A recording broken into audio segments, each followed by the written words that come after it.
Assalamualaikum. Selamat tengah hari siawak. Hari ni kita nak buat bakso.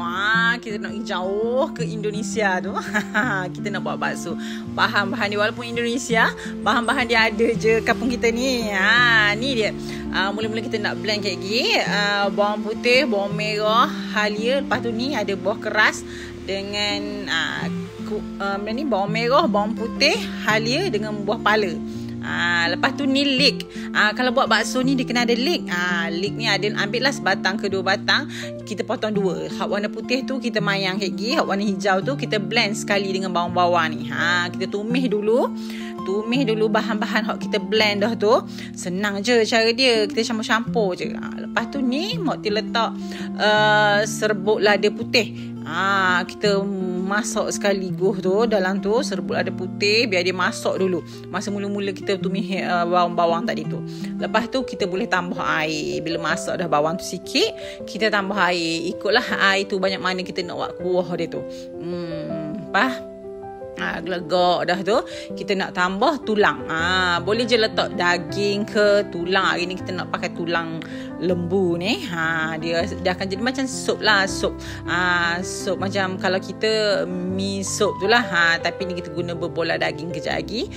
Jadi bakso. Ni resepi asli ni daripada Indonesia. Mokti minta dengan kawan Mokti. Tu Mokti letak chicken stock. Boleh letak lah bahan-bahan perasa tu. Boleh letak garam. Kalau tak ajinomoto pun boleh. Tapi Mokti guna chicken stock dah tadi tu. Beres. Tunggulah sampai daging tu masak. Sambil-sambil tunggu tu kita boleh potong. Ni berbola daging hak Mokti beli hak siap dah je. Kita buat XX gitu. Kejap lagi bila tunggu tulang tu masak dulu, baru kita bubuh daging tu. Sebab daging sekejap je masak. Sambil tunggu tulang masak, kita rebuhlah cili api ni. Kita nak buat sambal dia. Cili api ni ikutlah. Kalau awak suka pedas, boleh guna hot cili, hot merah-merah tu. Ni Mokti blend. Blend ni biasa je. Cili hot kita rebuh tadi tu, bubuh garam, gula, cuka. Lepas tu kita celor lah. Kita nak makan mihun ke, nak mi ke, nak kuih tiaw ke, boleh sama macam mi sup kita juga. Celor biar masak. Lepas tu kita tengok sup kita siap masak dah lagi. Kena rasa kalau tunggu tulang tu masak dulu. Kalau kita letak berbola daging awal-awal, dia derah sangat pok. Jadi tak comel lah. Kalau kita nak letak awal pun, kita kena angkat balik. Bila tulang tu masak dah, baru kita bubuh leek. Leek ni macam daun sup lah, tapi di leek. Leek kita tambah leek putih tu, kita mayang-mayang. Lepas tu kita masukkan sekali juga dengan berbola daging. Boleh juga kalau ada. Hari ni kita Mokti pakai berbola daging je. Kalau nak pakai berbola ayam ke pun boleh, tak ada masalah. Bubuh biar dia masak.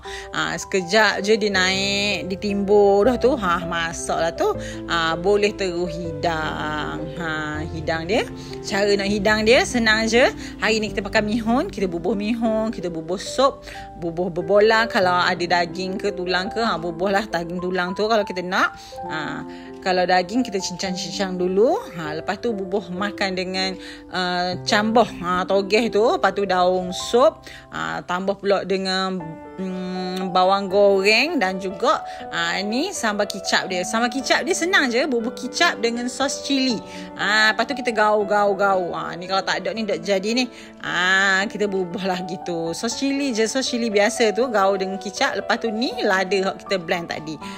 Beres dah. Boleh makan untuk tengah hari ke malam, ikutlah.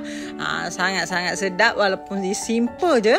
Sekali-sekala kita bubuh selera makan ala-ala Indonesia tau. Kena try deh. Try bakso. Ni daripada kawan Mokti daripada Mirura ni. Gitu tu lah. Allah, sedap. Selamat mencuba.